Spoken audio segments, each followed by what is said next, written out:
આ છે ખરેખર સ્વાદિષ્ટ, ઇમ્યુનિટી વધારતું અને શિયાળામાં સૌથી વધારે ખવાતું ચ્યવનપ્રાશ. આ બજારમાં મળતા ચ્યવનપ્રાશથી બિલકુલ અલગ છે, પણ ટેસ્ટ એનો એકદમ સરસ છે. હવે આમાં કોઈ કેમિકલ નથી, ના તો કોઈ પ્રિઝર્વેટિવ છે કે ના કોઈ કૃત્રિમ કલર. આજે હું તમને બતાવીશ કે ઘરે પડેલા ઇન્ગ્રીડિયન્ટ્સમાંથી આપણે ચ્યવનપ્રાશ કેવી રીતે બનાવી શકીએ. જનરલી એમાં 40થી 50 જડીબુટ્ટી જતી હોય છે, પણ મારા ઘરે જેટલી અવેલેબલ હતી એ મેઇન ઇન્ગ્રીડિયન્ટ્સ હું બતાવી રહી છું આમાં બનાવતી વખતે. આમાં ઓલરેડી મેઇન ઇન્ગ્રીડિયન્ટ્સ આવી ગયા છે, તો આટલા ઇન્ગ્રીડિયન્ટ્સથી પણ ચ્યવનપ્રાશ ખૂબ જ સારું બને છે, ઇમ્યુનિટી વધારે છે અને શરીરને તાકાત પણ આપે છે.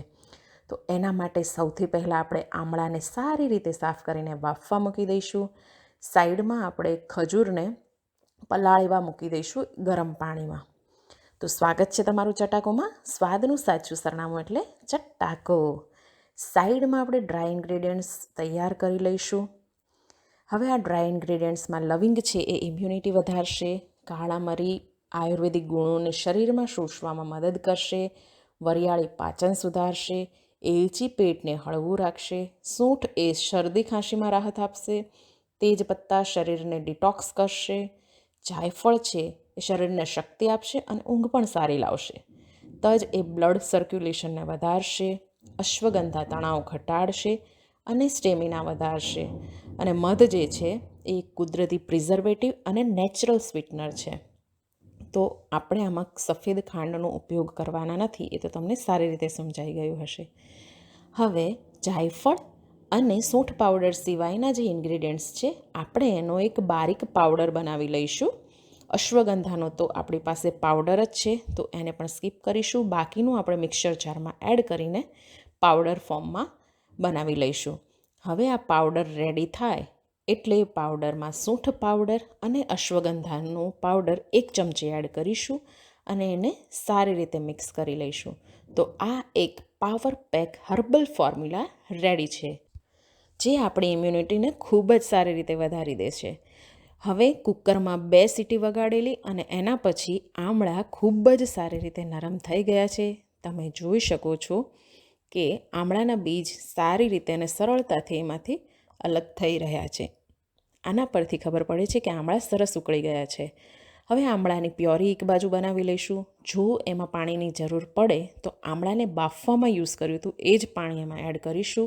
અલગથી કોઈ ઠંડુ પાણી એડ કરીશું નહીં.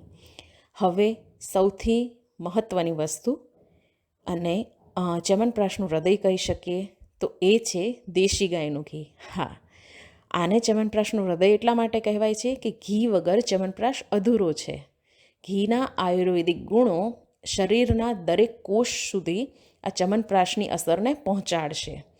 તો ચ્યવનપ્રાશને આપણે દેશી ગાયના ઘીમાં જ બનાવવાનું રહેશે. હવે લો ફ્લેમ પર આપણે દેશી ગાયના ઘીમાં આમળાની પ્યોરી એડ કરીને એને સારી રીતે મિક્સ કરી લઈશું. ફ્લેમ છેલ્લે સુધી લો જ રાખવાની છે અને ધીમે ધીમે મિશ્રણને હલાવતા રહેવાનું છે. 6થી 7 મિનિટ થઈ ગઈ છે. એક બાજુ સાઈડમાં આપણે જે ખજૂર ભીંજવા મૂકવેલા હતા એની આપણે એક સારી રીતે પેસ્ટ બનાવી લઈશું. એ પેસ્ટને આપણે આમળાની પ્યોરીમાં એડ કરી દઈશું. સાથે 2 મોટી ચમચી દેશી ગોળ એડ કરી લઈશું. એટલે સ્વીટનરમાં 3 વસ્તુ થઈ ગઈ છે: ખજૂર, દેશી ગોળ અને મધ, જે આપણે એકદમ જ છેલ્લે એડ કરીશું.